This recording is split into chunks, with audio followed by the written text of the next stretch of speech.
Hello everyone. Today we'll start a new chapter, that is chapter number 15. The name of the chapter is Quadrilateral. Okay, in the previous class we studied about the types of polygon. So there we studied a particular type called quadrilateral, but today in chapter number 15 we'll study deeply about this particular type of polygon, that is our quadrilateral.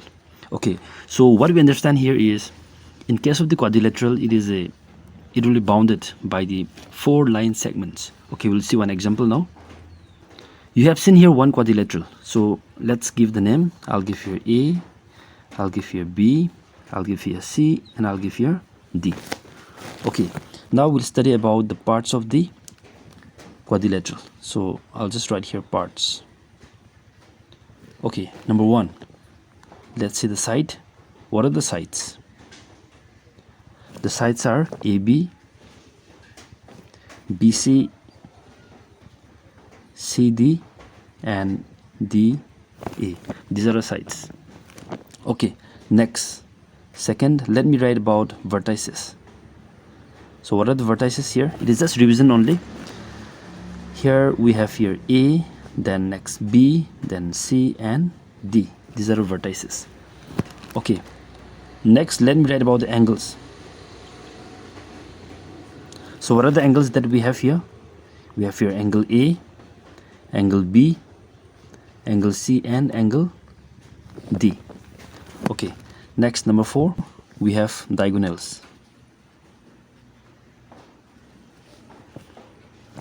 What are the diagonals here? Let's draw the diagonals.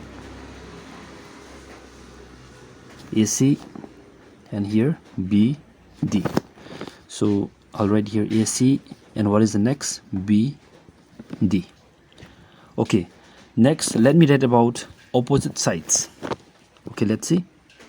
Very simple only. Number 5, I'll write here opposite sides. Here, number 1, I'll write AB and CD. These are opposite sides. And second, I'll write AD and BC. These are opposite sides. Number 6, I will write here adjacent sides. Adjacent sides. Okay, I'll write one by one. Number 1, AB and BC. Second, BC and CD. Third, I'll write CD and DC. Sorry, DA, or you can write AD. Number 4, we have AD and AB. So don't forget, in case of the adjacent sides, what happened? There should be a common vertex. See, when I talk about AB and BC, AB and BC, B is the common vertex. Okay, so like that, there will be common vertex in case of the adjacent sides. Okay, next we have, let me write here, opposite vertices. Okay, first one, I'll write A and C. These are opposite vertices. Second, I'll write B and D. These are opposite vertices. We have just 2 pairs. Number 8, I'll write adjacent vertices. Number 1, we have A and B. These are a pair of opposite vertices. Second, we have B and C. This is another pair. Number 3, we have C and D. Next we have, I'll just write here, number 4, we have D and A. Okay, coming to the next, we have opposite angles. Opposite angles. In this case, what happened? Number 1, I'll write angle A and angle C. These are opposite vertices, sorry, opposite angles. Second, we have angle B and angle D. Okay, number 10. I'll write here adjacent angles. First, I'll write angle A and angle B. These are adjacent angles. Second, we have angle B and angle C.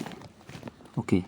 Third, we have, I'll write here, number 3, we have angle C and angle D. And at the last, we have number 4, we have angle D and angle A. These are just parts of the quadrilateral, so you have to know it. Okay, let me come to the next. So I have drawn here one quadrilateral, and in the context of the quadrilateral, what happened? Let me talk about interior point, exterior point, and the point on the quadrilateral. Okay, first I'll write interior point. Interior point. So interior point means any point that lies inside this quadrilateral. Example, I'll just take a point here, and this is P. So here P is an interior point.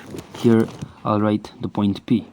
Okay, if I take a point beyond this quadrilateral, let me say here, I'll write here Q.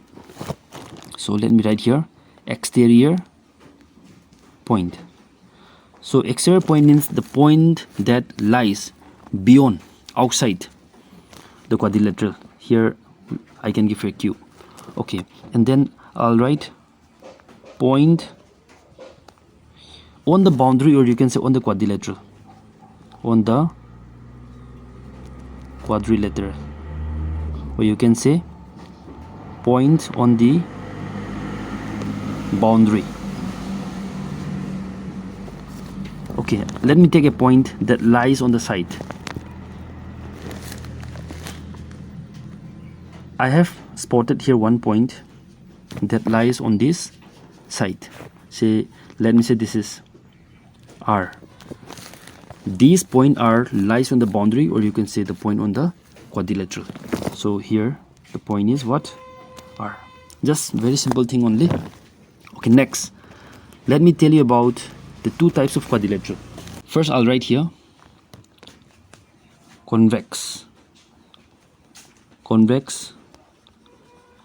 quadrilateral. We have studied before in the previous chapter. We studied about the convex polygon, just same only. And the next one is we have concave quadrilateral. Okay, how are they? Let's see now. In case of the convex quadrilateral, what happened? Every internal angle should be less than 180 degree. Okay, I'll just draw here one quadrilateral here. Okay, this angle, interior angle, this also interior angle, and again this is also interior angle. This is also again interior angle. Now we have 4 interior angles. Okay, if every angle is less than 180 degree, less than what? Less than 180 degree, then this quadrilateral becomes convex quadrilateral. But in case of the concave, what happened? I'll just draw here one quadrilateral, one side, 2 sides, 3 sides, then 4 sides. Now this angle we have seen very clearly, this is actually bigger than 180 degree. So this is more than 180 degree. This is what? More than 180 degree. Then this quadrilateral becomes what? Concave quadrilateral. So in case of the convex quadrilateral, every internal angle should be less than 180 degree. But in case of the concave, what happened? One internal angle, should be more than 180 degree. This may be 190, it may be 200, it may be 210 degree. Okay, so one internal angle should be more than 180 degree. Okay, next we'll study a very important theorem. I'll write here. Prove that the sum of angles of a quadrilateral is 360 degree. This is the theorem that we have to prove now. Prove that the sum of all the angles, we have 4 angles in the quadrilateral, I mean interior angle, okay, is 180 degree. Okay, first let me draw a quadrilateral. Okay, and I'll give the name here A, B, C, D. Okay, first I'll write given. In given, we know that ABCD is a quadrilateral. That's all.